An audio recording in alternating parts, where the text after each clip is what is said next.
सभी विद्यार्थियों का एसवी चिल्ड्रन एकेडमी रावला मंडी के ऑनलाइन प्लेटफॉर्म पर स्वागत है। कक्षा 12 विषय राजनीतिक विज्ञान और अध्याय पढ़ रहे हैं हम तीसरा आतंकवाद के बारे में। तो एक वीडियो हमने आतंकवाद का पढ़ लिया, क्या आतंकवाद का इतिहास रहा था उसके बारे में पढ़ लिया। आज हम बात करते हैं आतंकवाद का वैश्विक परिदृश्य, यानी विश्व स्तर पर आतंकवादियों का क्या प्रारूप है। तो देखिए, 9/11 की घटना में अचानक आतंकवाद को पुनः महत्वपूर्ण बना दिया। ये 9/11 क्या है? अपने जैसे 11 नहीं होते, नहीं 11 तारीख 9वां महीना की बात है। अपने तो लिखते हैं ना 11, ऐसे लिखते हैं अपने तो 11 तारीख 9वां महीना। अमेरिका में उल्टा चलता है, 9वां महीना 11 तारीख ऐसे लिखा जाता है उसको। ठीक है, एक तो ध्यान रखना।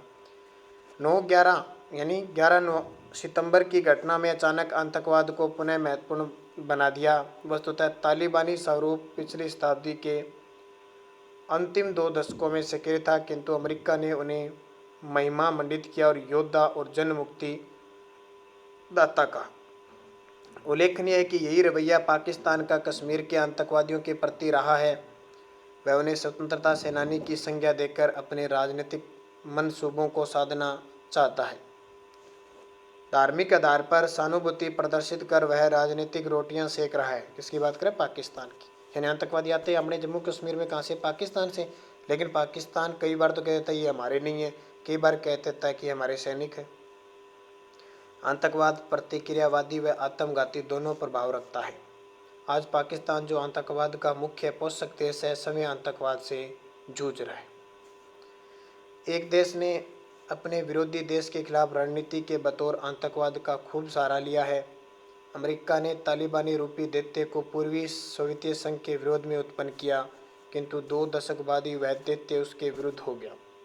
इराक को पनपाना, तालिबान को पनपाना अमेरिकी राज्य रणनीति का हिस्सा रहा। यानी एक देश दूसरे देश पर किसके माध्यम से? आतंकवादियों के माध्यम से कमज़ोर करना चाहते हैं, कहने का मतलब। जैसे अमेरिका ने तालिबान को, जो रूस है ना, उसको कमज़ोर करने के लिए किया, लेकिन आगे आकर अमेरिका को ही नुकसान पहुंचा दिया। वैसे ही पाकिस्तान कर रहा है, पाकिस्तान को भी नुकसान पहुंचाया जा रहा है। समय अमेरिका ने 9/11 के बाद युद्ध को नया आतंकवाद के खिलाफ कार्रवाई देकर इराक और अफगानिस्तान की संप्रभुता पर हमला किया। अमेरिका और उसके सहयोगियों का मानना है कि किसी भी किस्म के विध्वंसक हथियार रखना और उसके जरिए हिंसक कार्रवाई करना आतंकवाद है। इसी नज़रिए से आतंकी संगठनों और उन्हें पनाह देने वाले राष्ट्रों को चिन्हित किया जा रहा है। कौन कौन से देश है जो आतंकवाद को पनाह दे रहे हैं? जैसे पाकिस्तान को आतंकवादी देश घोषित किया गया है। वास्तव में आतंकवाद केवल हिंसा की तकनीक नहीं, यह सिर्फ जान से मार देने की या आतंकित कर देने की कला नहीं है, अपितु विचारधारा है। जैसे अपने तो नाम लेते हैं ना आतंकवाद का, तो भी होता है। और जहाँ पनप रहे हैं वहाँ के लोगों की हालत देखो कि इसका शीतकालीन अमेरिकी विदेश नीति से गहरा संबंध है। शीत युद्ध वस्तुतः रक्त बीज है। इसे जितना मारोगे वह उतना ही विकराल रूप धारण करता जाएगा। ऊपरी तौर पर शीत युद्ध समाप्त हो गया। शीत युद्ध का मतलब क्या होता है? अमेरिका और सोवियत संघ के बीच चला था, यानी वाक युद्ध चला था। सिर्फ बातों ही बातों में युद्ध चला था, एक दूसरे का विरोध करना वो चला था। परंतु विचारधारा के तौर पर यह आज भी जिंदा है। मौजूदा ISIS तालिबान और आतंकवाद का विश्व स्वरूप उसका हिस्सा है। इस स्वरूप का अपना तंत्र है और अपनी विचारधारा है। इसकी प्राणवायु बहुराष्ट्रीय कंपनियां हैं, बहुत सारी कंपनियां आती है ना, वो पैसा देती है खूब सारा। आतंकवाद अब कोई स्थानीय ढांचागत नहीं रहा, इसके प्रभाव को सीमा में नहीं बांधा जा सकता। इसका मौजूदा विविधीय विवरण रूप से इसे पूरी तरह विश्वव्यापी ढांचागत संरचना बनाता है। आतंकवाद अत्याधुनिक हथियारों और विदेशी धन के सहारे फल फूल रहा है। यानी विदेशों के धन से और हथियारों के माध्यम से बहुत सारी देशों की सरकारें हैं जो इनको क्या करती है? सपोर्ट करती है। जैसे पाकिस्तान की सरकार तब सपोर्ट कर रही है, तो हमारे भारत जम्मू कश्मीर में कितने रोज़ 1, 2, 4, कभी 10 दिनों में 4-5 सैनिक एक आधा शहीद हो ही जाता है। देखो, आतंकी संगठन जैसे Taliban, al Qaeda, LTTE, Khalistan commando force, ऑर्देन, रोबर्ती the आइबुरसोन, फलांगा आदि जर्नों आतंकी संगठनों के बहुराष्ट्रीय कंपनियों से संबंध रहे। यह कंपनियां 2 प्रकार की है। नशीले पदार्थों की तस्करी करने वाली एक तो बॉर्डर पार पहुंचाती है ना, आपने सुना होगा, तस्करी पकड़ी गई, बॉर्डर के पार अफीम पकड़ी गई, कहीं हथियार पकड़े गए, दूसरे हथियारों का निर्माण करने वाली। आतंकवाद की यह रणनीति रही है कि हिंसा के माध्यम से सुनियोजित ढंग से आम जनता में दहशत पैदा की जाए, सत्ता की प्रतिक्रियाओं में लाभ उठाया जाए और अपनी मांगों को उभारा जाए। बी कॉर्जियर में ए थ्योरी ऑफ कॉन्फ्लिक्ट 1975 में रेखांकित किया कि आतंक और हिंसा कमजोरों का स्तर है। ये लोग संख्या में कम होते हैं और सत्ताहीन होते हैं। ये ऐसे लोग हैं जो परंपरागत ढंग से सत्ता प्राप्ति करने में असमर्थ होते हैं। धर्मांधता और आतंकवाद। आतंकवाद को धर्म से संबंध बनाने की प्रवृत्ति काफी दिनों से विवाद का विषय रही है। यह गंभीर प्रश्न है कि आतंकवाद को किसी धर्म विशेष से जोड़ा जाए या नहीं। यह मानना है कि धर्म के न्याय आतंकवाद को प्रेशर देते हैं, यह बिल्कुल असत्य व निराधार है। पश्चिम देशों के आतंकवाद के विश्लेषकों ने माना है कि कुछ देशों में धर्म विशेष का हिंसक उत्परिवर्तन काफी गंभीर विषय है, जो विगत 25 से 30 वर्षों में एक शक्तिशाली प्रवृत्ति व घटना के रूप में उभरा है। आतंकवादियों में किसी एक गुट विशेष के प्रति समर्पण का भाव नहीं होकर एक समुदाय विशेष के प्रति समर्पण भाव रखना एक नकारात्मक प्रवृत्ति है, जो एक स्वस्थ लोकतांत्रिक समाज के लिए हितकारी नहीं है। आत्म बलिदान और असीमित बर्बरता, ब्लैकमेल करना, जबरन धन वसूल करना, निर्मम हत्या कर देना, नर्स हत्या कर देते हैं, ऐसे आतंकवाद की विशेषता बन गई है। जम्मू कश्मीर में आतंकवाद पूर्णतः पृथकतावादी श्रेणी में आता है। पृथकता का मतलब जम्मू कश्मीर पर वो कब्जा करना चाहते हैं। पाकिस्तान में वर्ष 2014 में स्कूल में घुसकर मासूम बच्चों पर अंधाधुंध गोलियां कर 132 बच्चों की हत्या आतंकवाद का वास्तविक भयानक चेहरा प्रस्तुत रहता है। खून से भीगे बस्ते, पानी की बोतलें, जूते, खाने के टिफिन बताते हैं कि आतंकवाद मूलतः मानवता के विरुद्ध है। अब देखो, आतंकवाद है, भूमि लेनी है और लेनी है, बच्चों से क्या था। और पाकिस्तान में 100 बच्चों की एक स्कूल में आकर 132 बच्चों की हत्या कर दी थी। देखो, तो आतंकवाद का तो मतलब ये हुआ कि ये मानव को खत्म करना चाहता है। आतंकवाद की प्रवृत्ति, इसके मुख्य 3 पात्र होते हैं: आतंकवादी गुट, विरोधी गुट और सरकार। ठीक है, तो आतंकवादी गुट होता है, एक विरोध का गुट होता है और एक सरकार।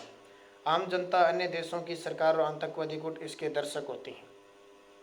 भारत में आतंकवाद कोई नई प्रवृत्ति नहीं है, इसका रातों रात आधुनिक युग में अवतरण हुआ हो। भारत के संपूर्ण इतिहास में शक्ति को प्राप्त करने के लिए आतंक का बार बार प्रयोग हुआ है। भारत में पिछली सदी के 2 दशकों के पंजाब के आतंकवाद, जम्मू कश्मीर के आतंकवाद व वर्तमान में विभिन्न भारतीय राज्यों में सक्रिय नक्सलवाद और उत्तर पूर्व के विभिन्न राज्यों के उग्रवाद को आतंकवाद की परिभाषा में सम्मिलित किया जा सकता है। भारत के जम्मू और कश्मीर राज्य में कई स्थानीय आतंकी संगठनों के अतिरिक्त अन्य विदेशी आतंकी संगठन भी सक्रिय हैं। भारत में वर्ष 2016 तक कुल 38 आतंकवादी संगठनों को अनाधिकृत गतिविधियां निवारक अधिनियम के तहत प्रतिबंध किया जा चुका है। यानी 38 आतंकी संगठन अलग अलग, जैसे हमारी पार्टियां हैं ना, जैसे कांग्रेस, भाजपा, माकबार, जदयू दल, ऐसे वैसे इनकी पार्टियां हैं। देखो, संगठन है इनके इतने इतने, कई पावरफुल होते हैं, कई कमज़ोर होते हैं। भारत में आतंकवाद का स्वरूप। भारत में सक्रिय आतंकवादी संगठनों की प्रकृति एक जैसी नहीं है। यद्यपि सभी आतंकवादी संगठन हिंसा और भय पैदा करने के विभिन्न तरीकों को अपने लक्ष्य की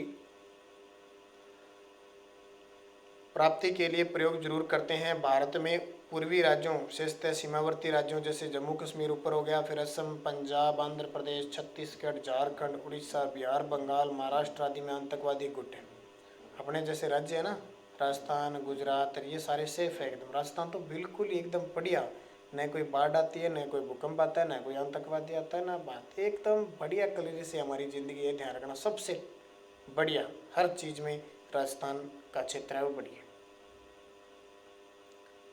कश्मीर में आतंकवाद गुटों को धार्मिक कारणों से अधिक जनाधार प्राप्त है। इन्हें विदेशी पाकिस्तानी समर्थन भी भरपूर मात्रा में प्राप्त है और लोग भी कई तो सहायता करते हैं आतंकवादियों की जम्मू कश्मीर, क्यों वो पैसे देते हैं। मनोवैज्ञानिक रूप से विभिन्न हथकंडों का प्रयोग करते हुए कश्मीर के युवाओं में धर्मांधता व कट्टरपन की भावना पैदा कर उन्हें मुख्य राष्ट्रीय धारा से विमुख करने में विदेशी समर्थन का बहुत बड़ा योगदान रहा, जिसने भारत के भौगोलिक, राजनीतिक और सामरिक हितों पर प्रतिकूल प्रभाव डाला है। यद्यपि पिछली शताब्दी में सक्रिय पंजाब के आतंकवादियों और कश्मीर के आतंकवादियों का केंद्रीय लक्ष्य पृथक राष्ट्र की मांग एक जैसा ही है। पंजाब जम्मू कश्मीर में आतंकवाद पूर्णतः पृथकतावादी श्रेणी में आ गया है, अलग ही आ गया पंजाब को और जम्मू कश्मीर को लेने के लिए। सभी आतंकी संगठनों की एक जैसी राजनीतिक सोच संभव भी नहीं है। पंजाब व जम्मू कश्मीर दोनों जगह आतंकवाद ने धार्मिक कट्टरवाद का सहारा लिया है। पंजाब में आतंकवादियों ने हत्या के लिए निर्दोष नागरिकों को अपना निशाना बनाया, वहीं कश्मीर में आतंकवादियों ने सेना और अन्य सुरक्षा बलों को नुकसान पहुंचाना अपना लक्ष्य बनाया हुआ है। पंजाब में आतंकवाद के उस चरण में आतंकवादियों ने राज्य मशीनरी को निशाना बनाने के बजाय निर्दोष लोगों की हत्या की थी। पंजाब में 1984 में एक ऑपरेशन ब्लू स्टार चलाया गया था, इंदिरा गांधी के समय पता हो। राजस्थान पुलिस बल उसका दूसरा लक्ष्य था। असम, मणिपुर, त्रिपुरा, नागालैंड में आतंकवादी गुटों का मुख्य निशाना सामुदायिक विशेष के लोग हैं। कभी कभी राज्य मशीनरी पर भी हमला बोला जाता था, किंतु आमतौर पर किसी समुदाय विशेष के लोगों पर हमले होते रहते हैं।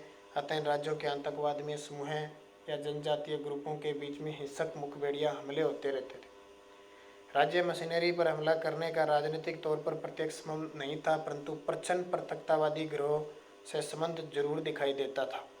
मसलन पंजाब में खालिस्तानी और नक्सली गुटों और आंध्र प्रदेश में पीपुल्स वार ग्रुप का लिट्टे से रिश्ता था, यानी संगठन है ये सारे। इस तरह प्रत्येक प्रांत में ऐसे आतंकवादी गिरोह भी सक्रिय हैं जो प्रत्यक्षतः विदेशी इशारे पर आतंकवाद की कार्रवाई में सक्रिय रहे हैं। तात्पर्य यह है कि आतंकवाद गिरोहों का परिप्रेक्ष्य एक सा नहीं है, यानी अलग अलग जगहों पर अलग अलग तरीका है। किसी को जगह का लालच है, किसी को पैसे का लालच है, कोई मानव को मारना चाहता है, कोई अलग क्षेत्र लेना चाहता है, अलग अलग। भारत में प्रमुख आतंकवादी घटना 12 मार्च 1993 को बम्बई में हुई, जिसमें बम विस्फोट में 317 निर्दोष लोगों की मृत्यु हो गई थी। और इस बम्बई बम ब्लास्ट में आपको पता भी होगा, कहते हैं कि संजय दत्त है ना, उसने आतंकवादियों के हथियार वगैरह छुपाए थे और 7 साल की सज़ा हुई थी। आपको पता है अभी 5 साल की सज़ा काट के आए हैं संजय दत्त, 2 साल माफ़ कर दी, 5 साल की सज़ा काट के आए हैं। पता होगा आपको, ये वही था मामला।